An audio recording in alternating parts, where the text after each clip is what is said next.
Kaixo guztioi, bideo honekin hasiko gara dinamika ariketekin. Ikusten dugun esaten digute 200 metro segunduko abiadura horizontala duen 240 gramoko jaurtigai batek, hemen daukagun bala bezalako bat, talka egiten duela 2,6 kilogramoko egurrezko bloke batekin. Hau izango da gure blokea. Eta bere barruan geratzen da. Hortik aurrera biak batera mugitzen dira. Blokea mai leun baten gainean aurkitzen bada, mai leun honek adierazten du ez dagoela inolako marrazkerarik, horrek errazten ditu asko gauzak, aurkitzen da. Ezin izango da bloke jaurtigai sistemaren abiadura talka ostean. Vale, hau bezalako ariketak, ariketa hauei talka ariketak ditzen zaie. Azkenean dauzkagu bi elementu, haien artean talka bat gertatzen da, eta ondoren, gauza ezberdinak gerta daitezke. Zer da oso argi izan behar duguna talketan? Sistema osoaren momentu lineala, modu vektorialen adierazita konstantea izango dela.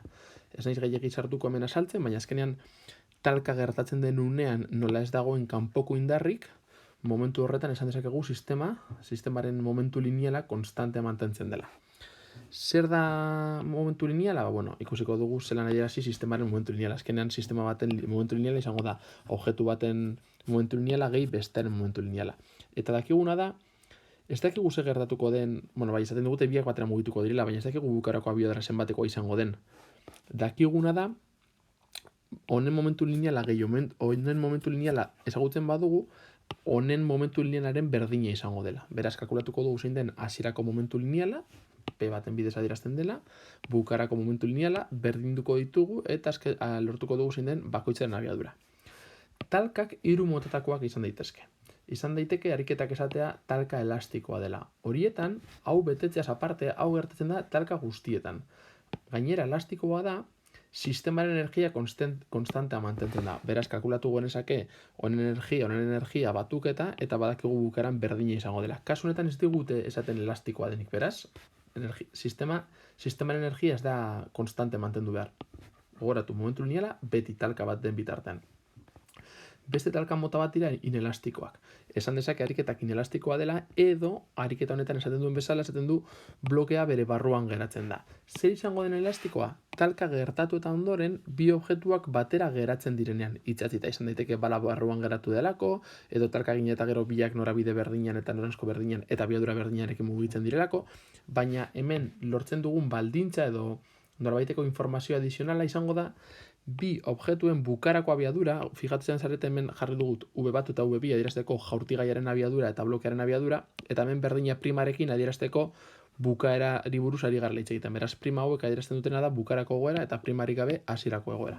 Inelastikoak direnean, bukarako abiadura lehenengo gorputzarena eta bigarren gorputzarena berdinak izango direla dakigu zergatik itxatzita geratzen direlako. Baina ez pentsa talka guztiak elastikoak edo inelastikoak izan behar direnik. Ez, badaude bestelakoak diren talka asko, baina horietan informazio gehiago eman behar digute ze bestela ezinezkoa da ariketa ebastea. Beraz, talka guztietan hau betetzen da, eta gero depende zenolako talka izango dugu beste baldintza bat. Kasu honetan, gure kasuan da talka inelastikoa. Beraz, hau izango da erabiliko duguna. Kalkulatuko dugu momentu lineala hasieran. Gogoratu momentu lineala, edozein objekturen momentu lineala izango dela objektu horren masa bider objektu horren abiaduraren vektorea. Hori da momentu linealaren definizioa.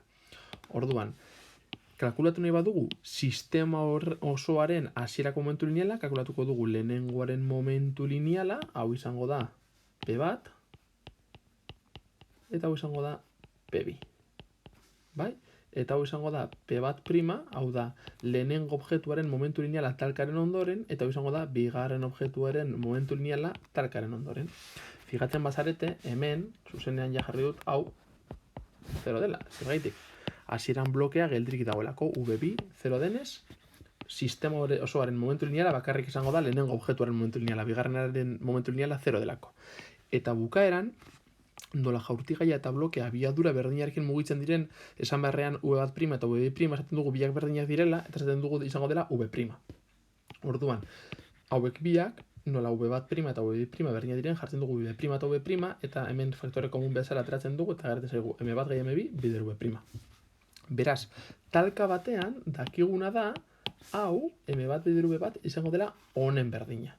Eta ezagutzen dugu zein den lehenengo objektuaren masa, jaurtigaiaren masa, baita ere bigarrenaren masa, baita ere jaurtigaiaren hasierako abiadura, beraz, lortuko dugu zein den jaurtigaiaren eta blokearen bukarako abiadura.